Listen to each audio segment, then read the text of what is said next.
بنت المحمودية نرمين خليل، أصغر مخترعة مصرية ابتكرت جهاز للمكفوفين وعلاج لمرضى السرطان.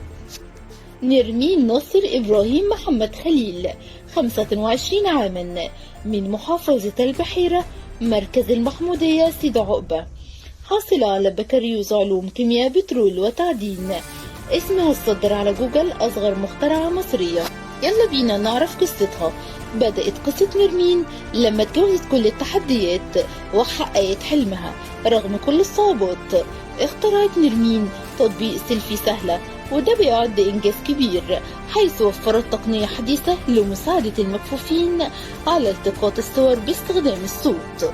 وبدأ الانتشار الكبير للتطبيق في وقت قصير جدا، ورغم التحديات الثانوية العامة اللي بتأثر على أحلام الكثيرين، إلا أن نرمين لم تتوقف على هذه النقطة، واستغلت الفرص المتاحة واختارت مجال جديد وأثبتت جدارتها فيه حتى حصلت على منحة دراسية. وكمان نرمين اخترعت تركيبة علاج السرطان بالأعشاب، وده خطوة كبيرة جدا نحو استخدام العلم والبحث العلمي.